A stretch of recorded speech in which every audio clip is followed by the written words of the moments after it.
So before I start, थोड़ा सा recap जो हमने कल किया था। कल हमने पढ़ा था कि जो चित्त है वो कॉन्टैक्ट रजिस्टर करता है एंड उसके बेसिस पे एक परसेप्शन डेजिग्नेट करता है, और ये परसेप्शन एक रेफरेंस पॉइंट बन जाती है हमारा कि हाउ वी शुड एक्ट, और ये रिपीटेडली रिसाइकल होती जाती है, रिपीट होती जाती है, तो एक बिहेवियरल पैटर्न इमर्ज होता है उसका, बेसिकली जो संखार बन जाता है। और फिर ये संखार अविद्या के साथ कंबाइन होके एक सेल्फ इमर्ज होता है, एक सेल्फ की कंस्ट्रक्शन हो जाती है, और ये सेल्फ परसेप्शंस और पैटर्न्स के अकॉर्डिंगली एक्ट करने लगता है और उससे कम्मा बनने लगता है। So this is what we did yesterday. Today from page number 94, we'll start from page number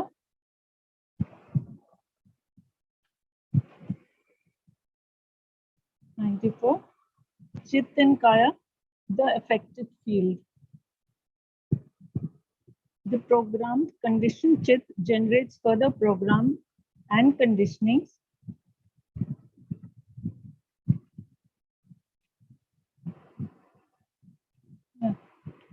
The program conditioned chit generates further program and conditions. Its formative energy, chit sankhara, runs into our body and drives emotions and thoughts. We can feel this programmed process occur in the flush of our skin, the tightening in the stomach, the opening of the chest, or the sinking in the heart. In the case of a bodily reflex, a somatic energy, or somatic program energy, or the Kaya Sankhar stimulates instinctive emotion, either that or it follows through on the heart's signal to trigger reactions. Even in cases which don't pertain to the physical body, the body tightens up when we are in an argument. A loud noise may cause us to jump. A warm smile triggers off a flutter in the pulse, and so on. The experiencing body, Kaya, and the heart are essentially not separate. And at an instinctive reflex level, the bodily intelligence will override the rational. This is important to bear in mind, because even when a memory or the result of an action is reasoned with and dismissed, forgotten, or suppressed, oh, never mind, that was years ago, etc., there can still be a bodily and emotive memory pattern that arises at an unexpected time.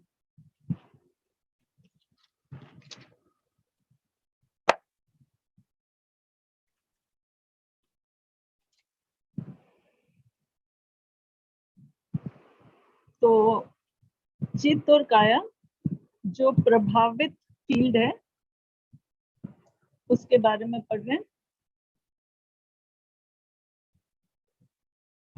Conditions पर आधारित चित्त आगे की संखार और conditions बनाता है। चित्त संखार हमारे भावनाओं और विचारों को ड्राइव करता है। काया संखार सहज भावना को उत्तेजित करता है या मन के माध्यम से प्रतिक्रियाएं करता है उन मामलों में भी जो उससे संबंधित नहीं है। एग्जाम्पल, जब भी किसी तर्क में होते हैं तो शरीर कस जाता है, या ऊंची आवाज सुन के हम जंप करते हैं, हिल जाते हैं, सो ऑन सो फोर्थ। काया और चित्त अलग नहीं है। काया की इंटेलिजेंस विवेक या रैशनल को ओवरराइड कर देती है। इसे ध्यान में रखना जरूरी है, क्योंकि अगर किसी मेमोरी या याद को खारिज या भुला या दबा दिया जाए तो भी उसकी काया और संखार पे छाप रह जा सकती है, जो कभी अचानक से उठ सकती है।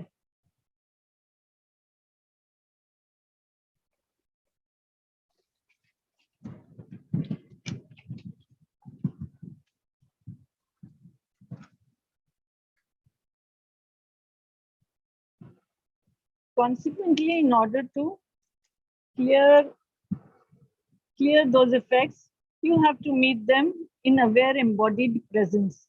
The snag is that the chit uses body sankhara in its shutting down strategy.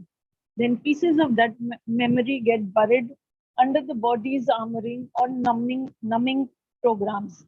So the voice of their memories is silenced. And as we are often dealing with or creating inner chatter, we don't feel and therefore don't know about these shutdown programs. However, we might notice that our body has areas of numbness and tension that aren't related to physical causes.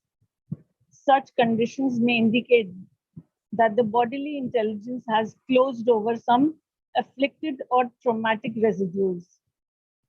Another indicator is that one feels overwhelmed or flattened or explosive in certain scenarios. Problems seem huge. One loses perspective and lashes out, freezes or collapses. This is because when an area that has had intelligence removed from it suddenly opens, the reading and responses aren't intelligent. We do and say stupid, reckless things. Then we inherit the results of that and become a self based on this cycle of blow up, punish, suppress. And then we repeat the program.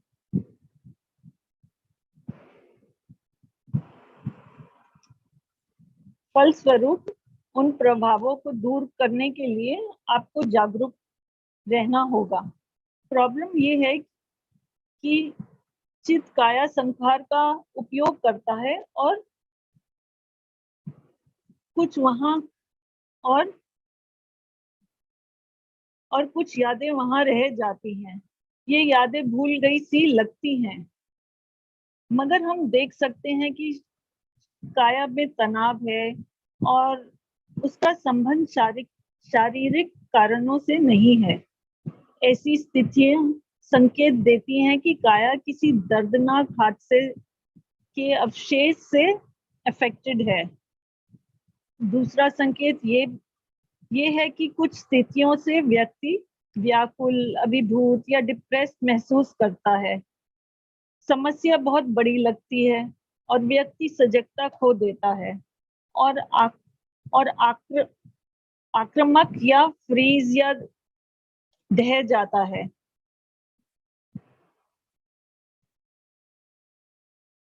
ऐसा इसलिए क्योंकि जब हम किसी कारण से समझदार नहीं रह पाते तो परिस्थितियों का समीचीन रिस्पॉन्स नहीं दे पाते और लापरवाह बातें करने और बोलने लगते हैं. फिर हमें उसका परिणाम मिलता है. फिर आक्रामक दंड दमन के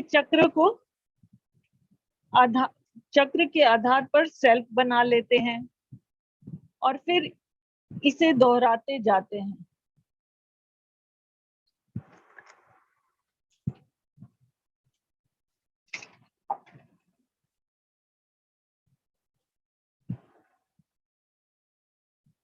Any form of abuse, physical, verbal, or psychological, mine towards others, others towards me, or mine towards myself, closes down or perverts the heart's sensitivity. All that creates a pattern that encourages a program. Even unskillful thoughts have that effect, particularly as we can have them many times more than we can carry out physical deeds. If we allow the mind to repeatedly formulate deceit, jealousy, or guilt, that creates a track down which the emotional and psychological energies will run. If you swat annoying insects or all fish out of the water with a hook for sport, you may not think this is particularly evil. Indeed, we can do a lot worse.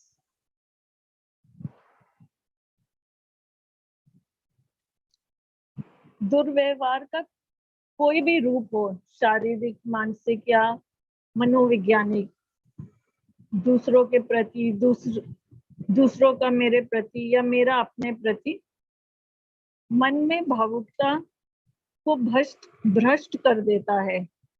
ये सब एक pattern बनाते हैं और एक कार्यक्रम को बढ़ावा देते हैं। अकुशल विचार का भी प्रभाव होता है, विशेष रूप से क्योंकि काया के कर्म से कई ज्यादा हम विचार करते हैं। अगर हम मन, चित्त को बार बार छल, ईर्ष्या या अपराध बोध तैयार करने देते हैं तो एक रास्ता बनता है जिस पर भावात्मक और मनोवैज्ञानिक एनर्जी चलती है, इमोशनल एंड साइकोलॉजिकल एनर्जी। फिर हम ऐसा सोचते हैं कि कुछ अनोइंग कीड़े या मच्छियों को खेल खेल में मार देना बुरा नहीं है। यथार्थ में हम और भी बहुत बुरा कर सकते हैं।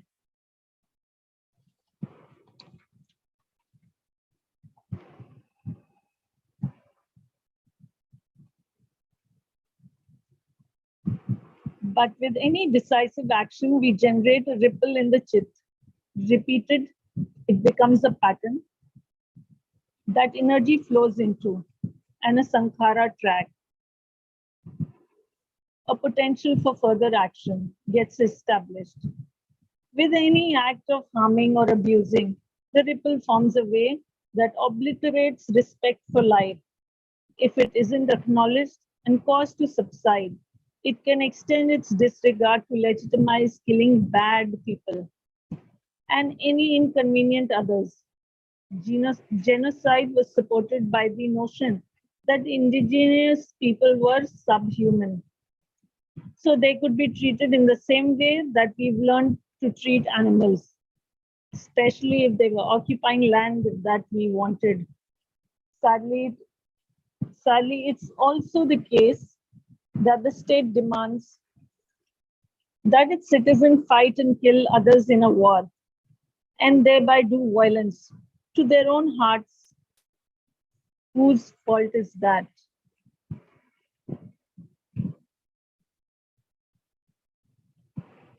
लेकिन किसी भी निर्णायक कार्य से हम चित्त में एक लहर पैदा कर देते हैं। ये एक एनर्जी पैटर्न बन जाता है और फिर संखार स्थापित हो जाते हैं। आगे भी सिमिलर कार्य करने की संभावना स्थापित हो जाती है। जब हम कोई भी वायलेंट काम करते हैं, वह एक लहर बनाती है जो जीवन के प्रति सम्मान को मिटा देती है। अगर इसे कंट्रोल या कम नहीं किया जाता तो हम सपोजिटली बुरे लोग और किसी भी असुविधाजनक दूसरों को मारने को वैलिड मान सकते हैं। नरसंहार को इस धारणा से समर्थित किया गया था कि देसी लोग, स्वदेशी लोग उपमानव यानी कि लेसर ह्यूमन बीइंग थे और उनको जानवरों की तरह ट्रीट करना चाहिए, खासकर अगर वो उस जमीन पर हो जो हमें चाहिए। दुख की बात ये भी है कि देश मांग करता है कि नागरिक युद्ध में लड़े और दूसरों को मारे। ये किसका दोष है?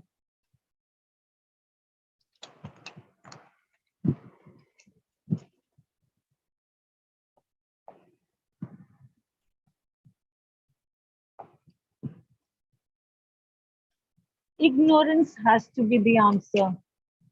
Through this, what may have begun as your own impulse or someone else's that you followed or reacted to gets embedded and creates a track in the chit field. Then fresh physical or verbal actions move down that path.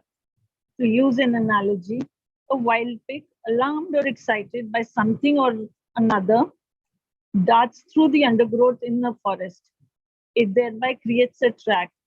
Other pigs and deer See the track and walk down it. The track widens and becomes established. You are wandering through the forest, see the track, and as it represents an easy way through the undergrowth, you also use it. The track becomes a path and eventually a road. Cars drive down it so that even when the forest is cut down, there is no other way to travel. You are not familiar with the wider territory. Eventually, because the road is convenient, you build your house besides it.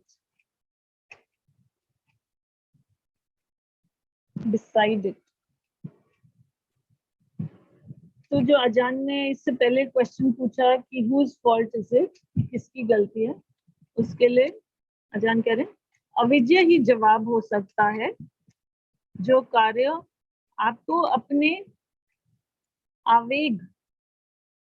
आवेग से या दूसरे की देखा देखी या प्रतिक्रिया से शुरू, जो कार्य आपने अपने आवेग से या दूसरों की देखा देखी या प्रतिक्रिया से शुरू किए, वे अविद्या के कारण गहराई से स्थापित हो जाते हैं। फिर काया और वाणी से नए कार्य भी उसी रास्ते जाते हैं। फिर वे वाइल्ड पिग का एग्जाम्पल देते हैं कि एक घबराया सा उत्तेजित पिग जंगल में एक नए रास्ते से निकल जाता है और फिर वहां से दूसरे एनिमल्स भी जाने लगते हैं। फिर वो रास्ता थोड़ा एक्सपैंड हो जाता है, फिर आप भी उसमें से निकल जाते हैं और लोग भी उसमें से निकल जाते हैं, रास्ता और बड़ा हो जाता है, फिर उसमें से कार्स भी निकल जाती है। इवेंचुअली जब जंगल कटता है तो क्योंकि आपको दूसरी टेरिटरी नहीं पता होती, आप उसी के साइड पे अपना घर बना लेते हैं, उसी रोड के साइड पर।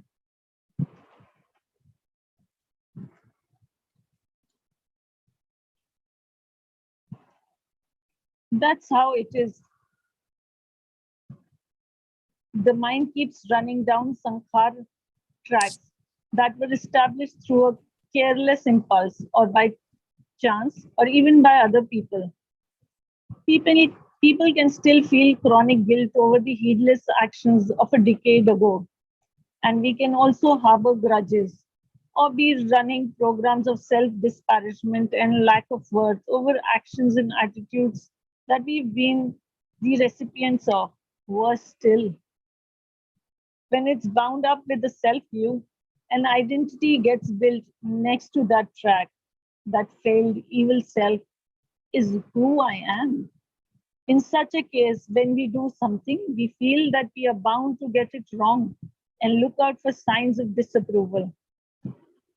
Or on reviewing an action, we decide that our motives were impure. In some cases, tracks get so habitual that the mind loses touch with any fresher possibilities. Whose fault is that?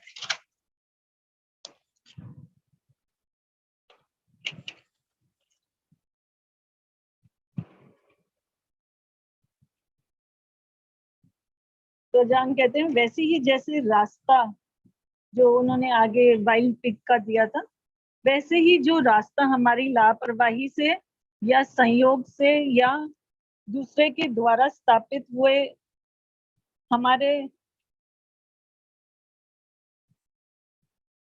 हमारा मन उसी रास्ते चलना चाहता है, संकार को ही follow करना जाता है।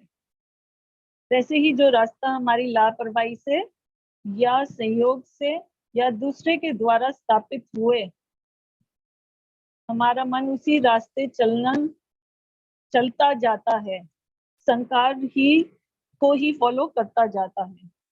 कुछ लोग 10 साल पहले किए गए लापरवाह कार्य के कारण आज भी अपराधित फील करते हैं।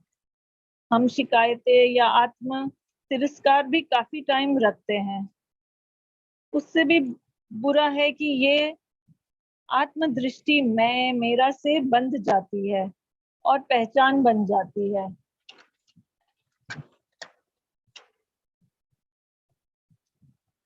वो असफल बुरा सेल्फ मैं हूँ। वो ऐसे में जब हम कुछ करते हैं तो हमें लगता है कि हम गलत ही करेंगे और नापसंदी या अस्वीकार्यता के संकेत तलाशते हैं, या समीक्षा करते हुए हम अपने इरादे को अशुद्ध मानते हैं।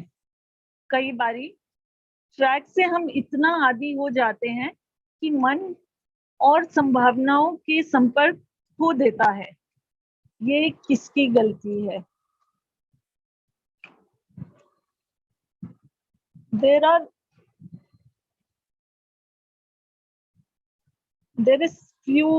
There's still a page to go. Should I stop here because it's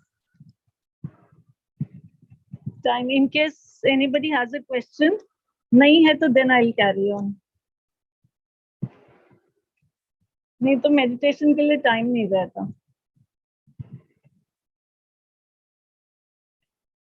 sir आवाज नहीं। सॉरी, आवाज नहीं आ रहा क्या मेरा? Poonam, did you say something? Sir का आवाज नहीं आ रहा मुझे। Oh, अच्छा, sorry. Stop, sir. It's indicating that it's enough. We can have some discussion if necessary. बहुत लंबा होगा। सर कोई प्रश्न या कोई ऑब्जर्वेशन हो तो शेयर कर सकते हैं।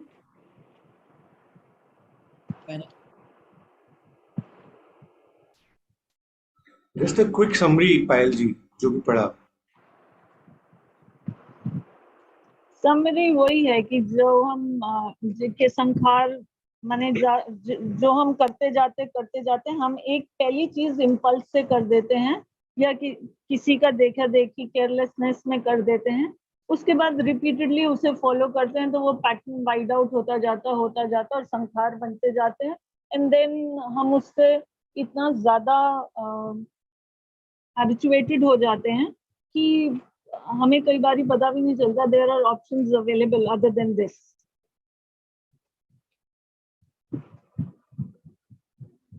हैबिट पैटर्न हमारे इतने स्ट्रांग हो जाते हैं। कोई एग्जांपल देंगे इसके लिए?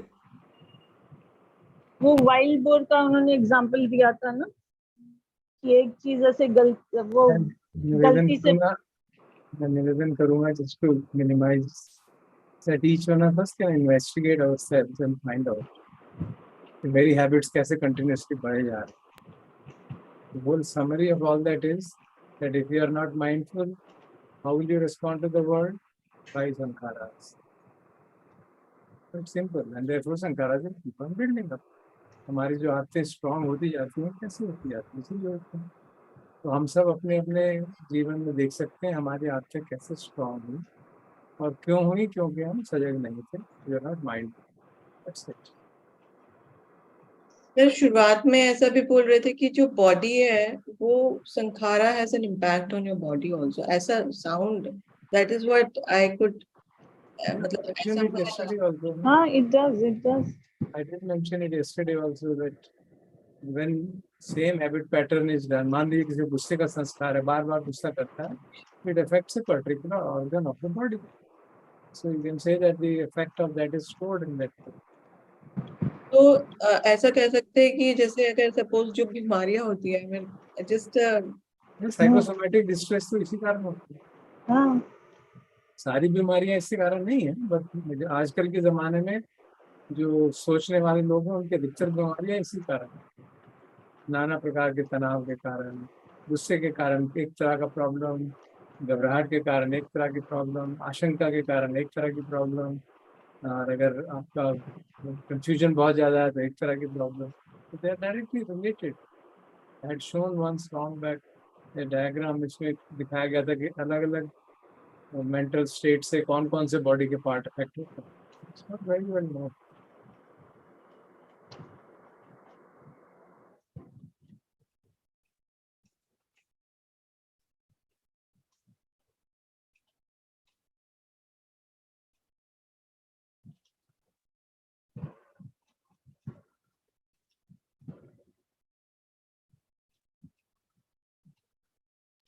जी सर, ठीक है, थैंक यू।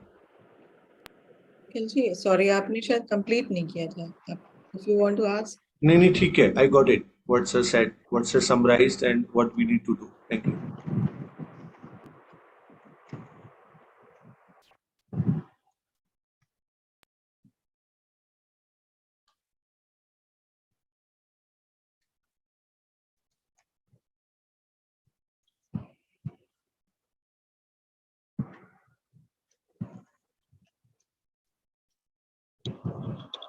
तो अगर कोई प्रश्न नहीं है तो हम कुछ देर शांत बैठते हैं और 26 तक हम शांत बैठेंगे।